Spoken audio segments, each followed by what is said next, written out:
Last time I checked, we've got 20 more great minutes left inside of us. Let's go. Finish it. I was really fortunate that I had so many different experiences that really brought me into coaching. I think it first started with the passion that you have. In about sixth grade, I kind of could feel that this was going to be the sport I was pretty good at.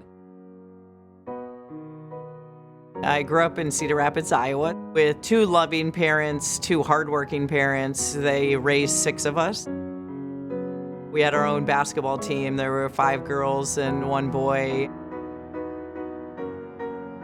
I then got to college, and through the adversity of having 4 foot surgeries in that time, and all of a sudden the lens became, maybe I can coach in college.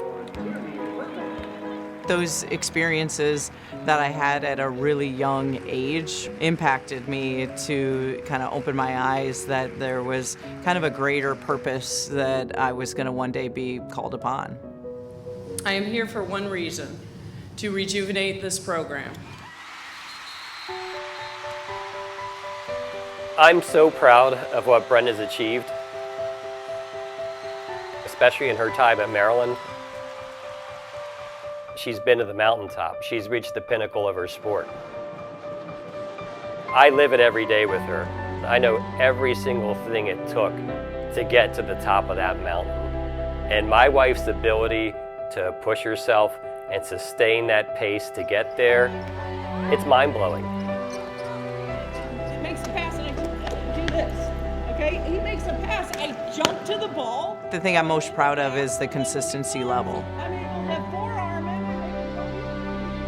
We're in a new element now with NIL and the transfer portal, so I think it's even probably sweeter that consistency factor stays. The secret sauce for Brenda is she really focuses on the relationships. She's gonna remember, if it's your birthday, if it's your parents' birthday, what the name of your dog is.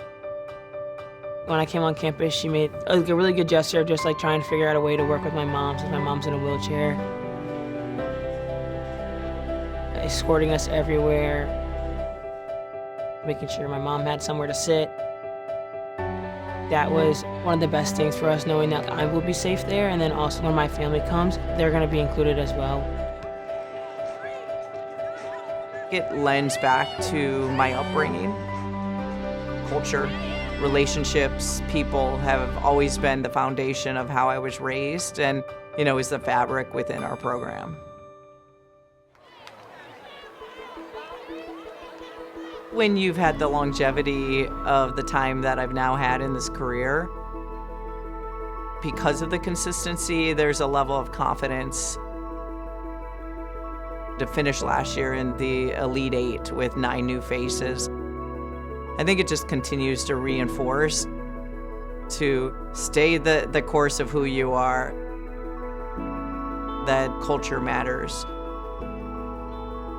I think that's what's made her, such a legend here, and just creating that winning culture, that winning atmosphere that we have here. That's what's allowed her to be who she is, and she's allowed me to grow into the person that I am now. She's just more than a coach to us.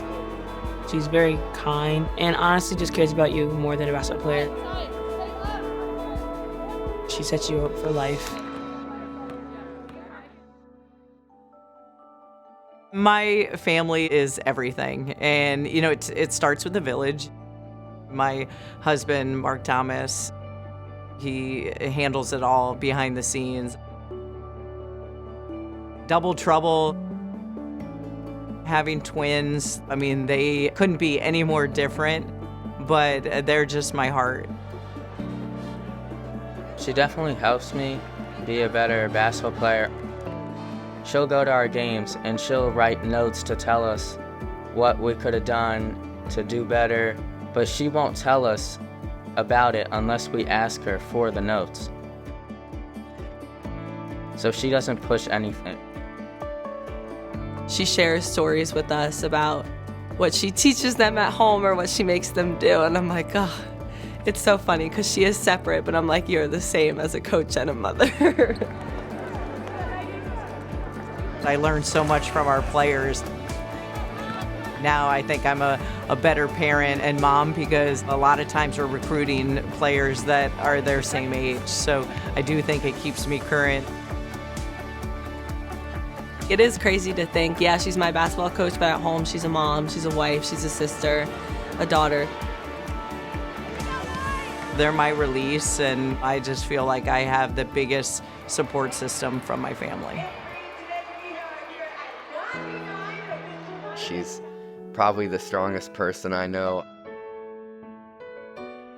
I remember the morning her dad died, I actually woke up to her crying, and we all had to comfort her. And she still managed to coach a game the very same day. That's who she is. The same results she has on the court with their team, I'd like to say you see those same results with her family. It's fun for us to see the behind the scenes, just how proud they are. Even just watching the boys, I mean, you could just see their eyes light up just like our team does, and it's really special to watch. What I've learned most from Brenda is the value of consistency and even taking care of the small things, right? And you see it translate. You see what it leads to. The thing I've learned most, and it stopped me in my tracks when my son Tyler was diagnosed with cancer in 2010, was to slow down and be in the moment. When that hit, I knew it was going to be a challenge for her to burn the candle at both ends. But I think you need to step back and appreciate the fact that she was still able to sustain the program's level and also drive up to Baltimore to Johns Hopkins Hospital and be in that hospital bed with her son when he's 2.5 years old and he's receiving chemotherapy treatment to save his life. Today we are celebrating Tyler's end of chemo. Whether I'm sitting at dinner with my family, with our team, just wanting to be in the here and now and enjoying those precious moments that you get to have together.